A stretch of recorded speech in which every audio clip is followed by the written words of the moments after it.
Hi, folks, and welcome to another new day.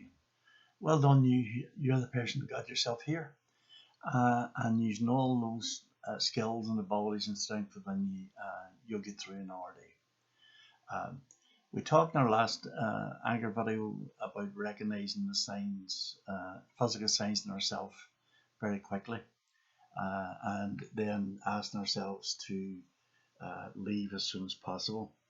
Um, just a small addition to that before we go on to look at a tool to help us do that is be mindful that, like many of us at the moment, uh, we can be very, very stressed.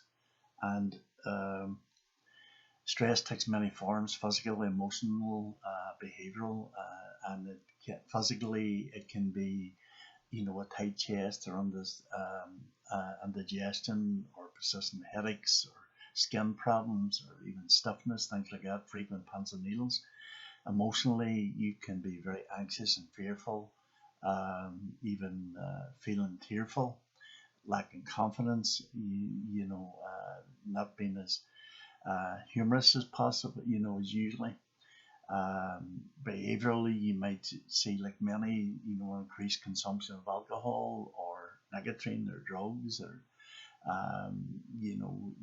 when we're talking to your partner, making kind of mountains out of molehills, or um, you know, uh, even being forgetfulness. Now we have got a sheet that'll be on our Facebook as well and outline that in more detail. But going back to yesterday and the signs of um, the physical signs in your body of anger rising, that adrenaline rush that comes there.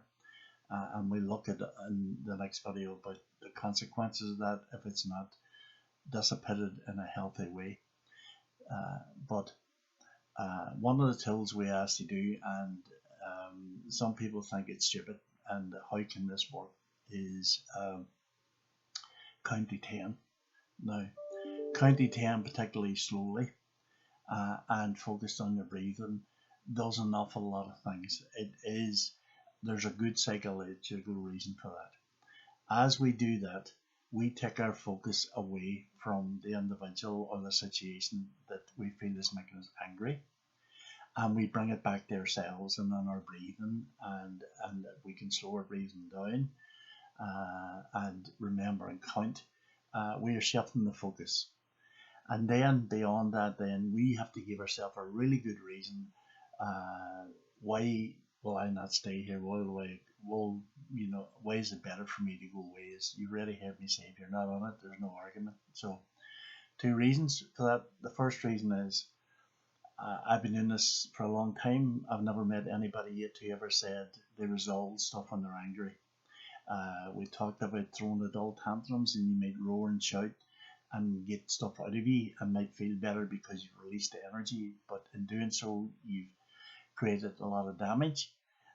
And there's no real resolution to you understanding what it is that you're actually connecting to and going through, and B, the other person, you're not interested in hearing them, you're not interested in um, having a conversation. It's just a roar and shouting match, and possibly more than that.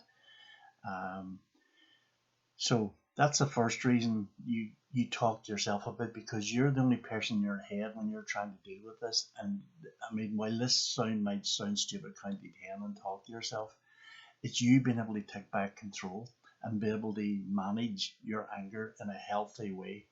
As I said, the challenge is to get out of there as soon as possible. And the count to 10 allows you to shift your focus, then allows you thinking times to say, okay, well, really, I'm not going to sort this. And in our video, when we talked about domestic violence, you also have to know your deterrent. Think back on when you really lost it with anger, and the real damage it's done. Now, not the sense that you think, well, it wasn't that bad, but the only people who know the real impact of any time when we lose our temper is the people around us, the people who see it, and only they can give you the true extent of that, but not right now. So that simple technique is you recognize, you go back, you recognize the signs to say that clenched fists, or that heart palpitating, or the butterflies, or this higher sensitivity. You see yourself, or you hear yourself, getting louder. You begin to say, no, I need to step back from this, so I'll use the count to 10. I'll focus on the numbers, I'll focus on my breathing. At the same time, I'll talk to myself and I'll say, look, I don't understand what's happening here. I need to go away and understand this, because I'm not going to resolve or even understand what's happening right now. And then the most important thing is to be more self-aware of, if I stay here and try to go with this, then I could end up doing damage that I can't repair, and particularly to those that I love and care for. And so therefore you take yourself away.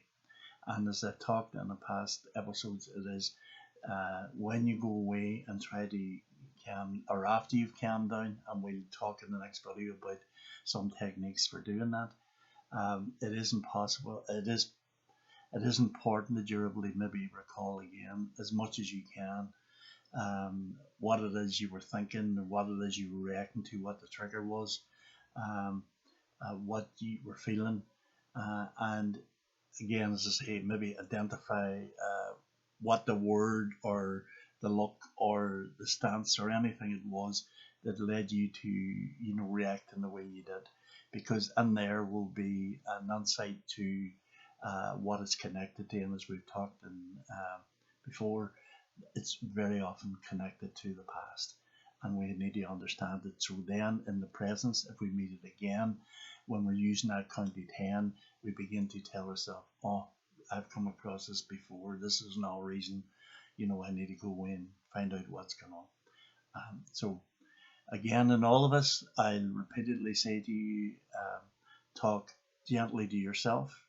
be kind and loving yourself, and particularly when you're around all those you love and care for, talk gently to them, be kind and loving to them, and we'll all get through this together in a healthier, happier place. Thank you for listening. Have a peaceful day. We'll talk tomorrow. Bye for now.